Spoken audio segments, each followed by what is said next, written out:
बुलेटिनच्या सुरुवातीला बातमी मनोज जरांगेंसंदर्भातली। मनोज जरांगे पाटील यांनी अंतरवाली सराटी इथल्या पत्रकार परिषदेत जात पडताळणी समित्यांकडून कुणबी जात वैधता प्रमाणपत्रांचे अर्ज हे फेटाळले जात असल्याचा आरोप केला। या पार्श्वभूमीवर एबीपी माझाने मराठवाड्यातील जात पडताळणी समित्यांची अधिकृत आकडेवारी तपासली आणि या आकडेवारीतून वेगळंच चित्र समोर आले। 31 जुलै 2024 पर्यंत मराठवाड्यातील 8ही जिल्ह्यांमधून 20,143 अर्ज जात पडताळणी समित्यांकडे दाखल झाले। त्यापैकी 15,597 अर्जदारांना कुणबी जातवैधता प्रमाणपत्र देण्यात आले। विशेष म्हणजे केवळ 61 अर्जच अवैध ठरले असून त्यांचे प्रमाण अवघं 0.30%, तर 2,528 अर्ज अद्याप प्रलंबित आहेत।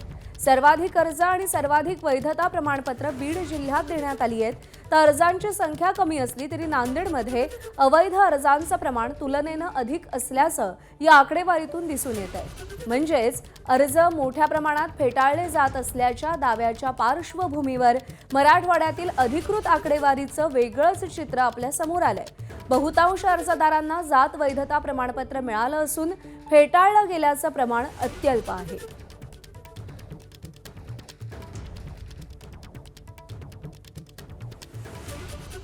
तर मराठवाड्यामध्ये कुणबी जात वैधता पडताळणीसाठी कोणत्या जिल्ह्यातून किती अर्ज आले आणि त्यातले किती वैध ठरले, किती अवैध ठरले आणि किती प्रलंबित आहेत, ग्राफिक्सच्या माध्यमातून जाणून घेऊया। जात पडताळणीसाठी एकूण अर्ज आले 20,143, त्यापैकी 15,597 वैध प्रमाणपत्र देण्यात आली, म्हणजे त्याची टक्केवारी होती 77.4%।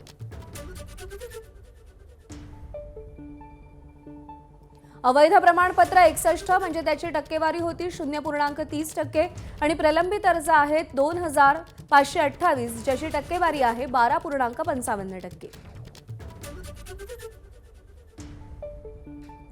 तर बीडमध्ये अर्ज आलेले आहेत 13,515, त्यापैकी 11,111 वैध ठरलेले आहेत। अवैध फक्त एक अर्ज ठरलाय, प्रलंबित आहेत 1,206।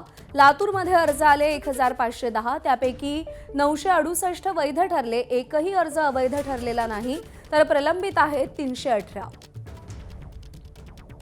जालन्यामध्ये एकूण अर्ज आले 1,461, त्यापैकी 922 वैध ठरले, 23 अवैध ठरले आणि प्रलंबित आहेत 389। छत्रपती संभाजीनगरमध्ये 1,267 अर्ज आले, त्यापैकी 1,080 वैध ठरले, 4 अवैध ठरले आणि प्रलंबित आहेत 167। धाराशिवमध्ये 1,218 अर्ज आले, त्यापैकी 774 वैध ठरले, 5 अवैध ठरले आणि प्रलंबित आहेत 186। हिंगोलीमध्ये 523 अर्ज आले, त्यापैकी 341 वैध ठरले, अवैध एकही ठरलेला नाही, तर प्रलंबित आहेत 139। नांदेडमध्ये अर्ज 398 आले, त्यापैकी 251 वैध ठरले, 21 अवैध ठरले आणि प्रलंबित आहेत 46। तर परभणीमध्ये अर्ज आले 254, त्यापैकी 150 अर्ज वैध ठरले, 7 अवैध ठरले आणि 77 अर्ज प्रलंबित आहेत।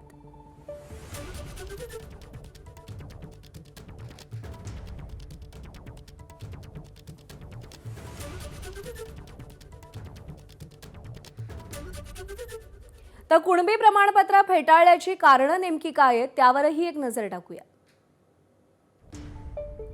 छत्रपती संभाजीनगरमध्ये अर्जांवरचा दावा आणि सादर पुरावे ग्राह्य नव्हते।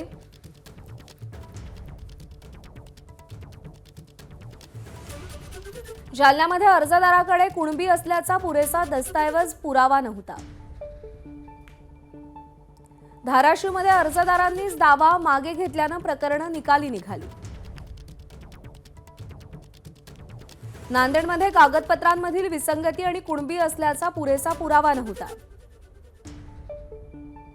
बीडमध्ये केवळ एक अर्ज अवैध ठरला, जात दावा सिद्ध झाला नाही। परभणीमध्ये कागदपत्रांच्या आधारे दावा सिद्ध झाला नाही।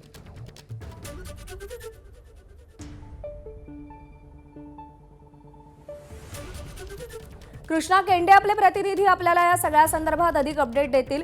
कृष्णा, काल मनोज जरांगेंनी पत्रकार परिषद घेतली. सरकारवरती, समित्यांवरती त्यांनी ताशेरे ओढले, पण वास्तवातलं जे चित्र आहे ते काहीसं वेगळं दिसतंय. जी आकडेवारी समोर आली आहे ती मात्र मनोज जरांगेंच्या आरोपांशी अत्यंत विसंगत आहे. आकडेवारी नेमकं काय सांगते आणि ही आकडेवारी समोर आल्यानंतर जरांगेंची भूमिका काय असेल?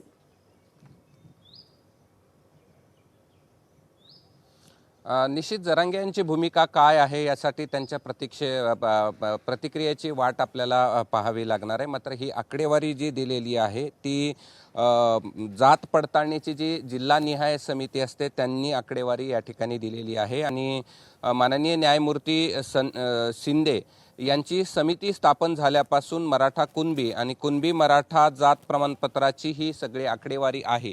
आणि ही आकडेवारी जर आपण पाहिली तर ही आकडेवारी स्पष्ट करते की जेवढे प्रमाणपत्र दिलेले आहेत त्यातले जे जात पडताळणीसाठी प्रमाणपत्र आले त्यातले बहुतांश प्रमाणपत्र ही वैध ठरवण्यात आली, त्यांना जात पडताळणी देण्यात आली. आणि त्यामुळे केवळ 0.30% एवढेच प्रमाणपत्र फेटाळण्यात आलेले आहेत. आता ही सगळी जी प्रमाणपत्र आहेत ते विद्यार्थ्यांची आहेत, राजकारणी लोकांचे आहेत, ज्यांनी वैधतेसाठी किंवा जात पडताळणीसाठी ही प्रमाणपत्र सादर केली त्यांना ती पडताळणी या ठिकाणी मिळाली आहे आणि नाही मिळाली आहे त्याची ही सगळी कारणं आहेत.